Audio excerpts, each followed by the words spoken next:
very excited about presenting. Even more excited that Sarah, Layla, and Andrew can talk a lot more about the technical side of things, and I'm going to give you a little bit of an introduction through some personal stories. As the first slide says, and I am the only one using PowerPoint, but you know, it's a habit. I've got to kick it someday. I'll be looking at digital accessibility and the disability lived experience, and a little bit of a personal journey, and then bring it back to sort of a global perspective as well. I'd just like to acknowledge that I am on Gadigal land when I'm at work and when I am at home. At work in the UTS Business Building, which is that brown crushed paper bag building in the first slide for anyone that's that might have a vision impairment that's here today. And at home up on the edge of Gringo Chase National Park near Terry Hills.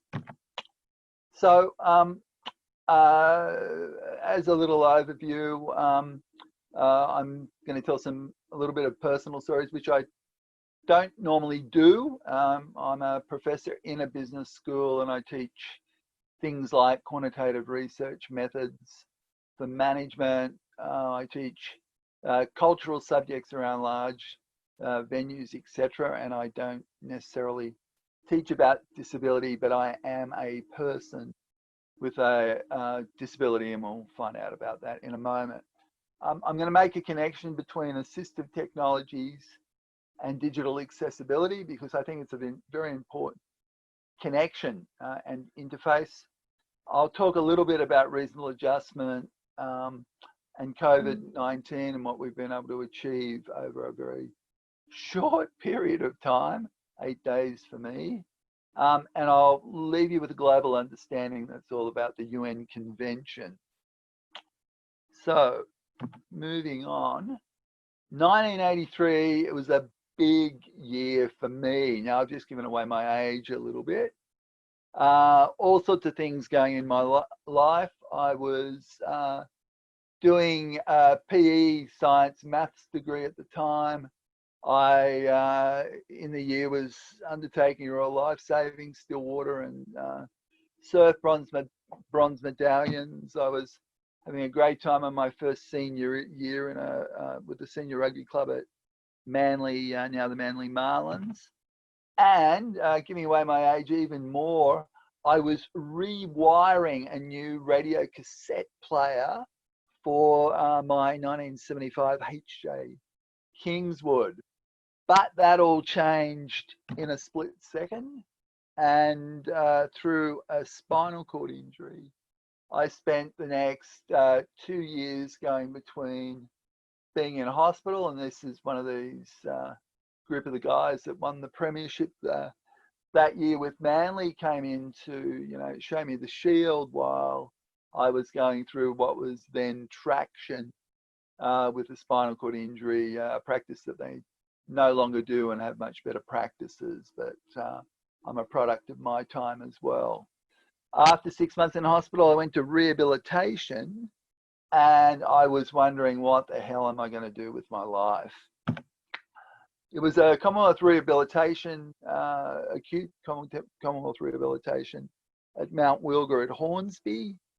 And I got introduced to many things up there that I won't talk about tonight, including one called murder ball that we now all know is called wheelchair rugby, where I was a very poor 0.5, which meant I just got in people's ways.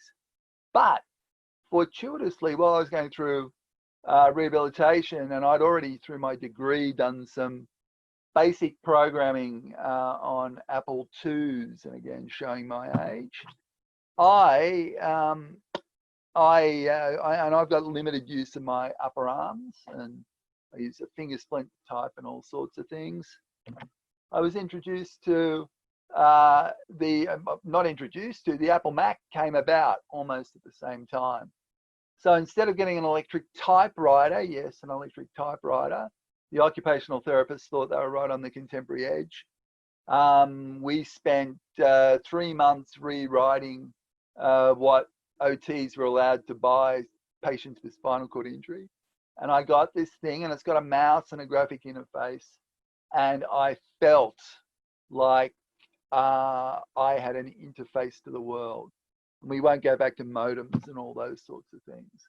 So my journey continued with education and volunteering, and that's me receiving my master's degree in environmental planning on the floor of Macquarie, where Macquarie University did their graduations, because the stage wasn't accessible. Believe it or not, I was very angry in that. But the reason I'm showing that photo is also because even the library catalogue was still on cards. So, you know, this is, you know, and the computerized systems were just starting to come in. So I'm using computers to do a lot of my work. But the next big step up, really, this is my first office at the old Coringo College of Advanced Education. Yes, the horrible DOS and Windows took a while to catch up with yet. But it was when I first started to use speech rec, where previously when I was a student, I'd have to have a typist, at least somebody to type for me and get extra time in an exam, and it was just horrible. Verbalizing is very different to talking. So, verbalizing very different to writing, and hence typing, etc. So very happy in my office with a variety of technologies at the time when the internet was just really starting. So the ongoing journey saw me go on and do a PhD, and eventually I became a professor, and I do all sorts of things predominantly on the net and with a series of interfaces, with the most, the major one being Dragon, naturally speaking, which is also the engine that drives iPhone, Siri, and other things as well.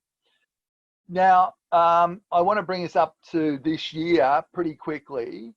And the other thing that I've done is I've done a degree of research around assistive technology and what that can mean for people with disabilities. So part of what I'm drawing on is also collective experience. And we know that this year was a massive change. In 2017, together with Hilary Yerbury, who I think is in the audience listening today, we did a survey of UTS students with a disability. And at that time, there was a very small proportion of offerings that were fully online. Most did some form of blended teaching with some internet-based component to it. But the vast majority of teaching was still classic face-to-face mode. We come to 2020 and boom, 8 days is all we got to turn it around. And I think we did a pretty good job, 100%. But for the disability experiences, you've got to understand a few things that are in the background. So in the background, generally people with disability have much lower rates of employment, 54% compared to 82% for the non-disabled. Because of that, we live in higher rates of poverty, and that means getting access to assistive tech hardware, let alone what our research showed that students at UTS with disability use multiple platforms: desktop, laptop, phones, tablets. How does the average person with a disability get those different platforms and be able to afford that? So the digital divide is truly alive. And not to mention the ongoing online costs with whether it's the NBN or your ISP provider, subscriptions to different systems, etc. And in the case of students at UTS, and the research we did, the learning management systems. So whatever their assistive tech was has to marry with the learning management systems over the line. Our system was Blackboard. We're transferring to Canvas as we speak. So, and I was just doing the presentation over the last few days, and I hadn't even thought of it before. There's these interaction effects between the assistive tech and the learning management systems digital accessibility. And what we found in our research before COVID was that 63% of students who identified as using assistive technology said they experience regular problems with the integration of that assistive technology with the online learning systems. And there were a plethora of online learning systems outside of just Blackboard and Canvas, and of course a whole lot of new ones popping up as we try and make the online learning environment as good as the face-to-face environment. So what are some learnings from COVID-19? Well, for a lot of people with disability, and remember, it's much more than mobility. I happen to be mobility. A lot of my research has been around people with intellectual disability, vision, hearing, and of course in universities, learning and mental health are the two major growing areas. We've been asking, after many reasonable adjustments that were made possible very quickly.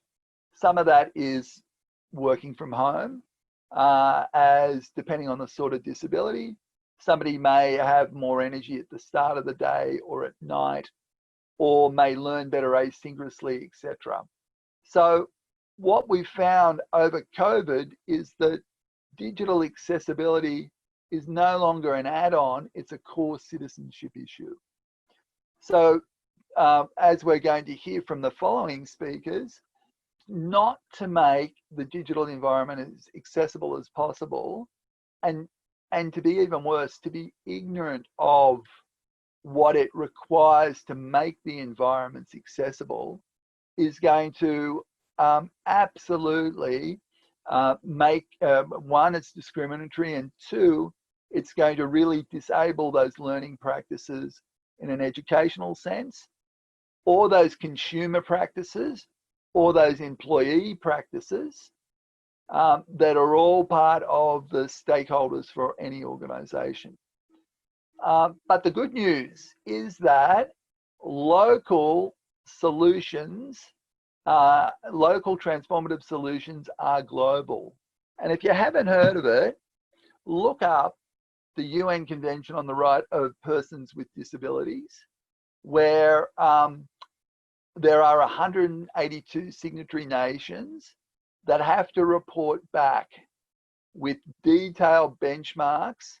And Ben Gauntlet, the Australian Human Rights Commissioner for Disability, presented his take on the way that Australia is making its environments inclusive, and we have got some big areas to make up ground on, and nowhere more so than in the area of accessibility. Now, accessibility is all environments, including the ICT. I'd just like to draw your,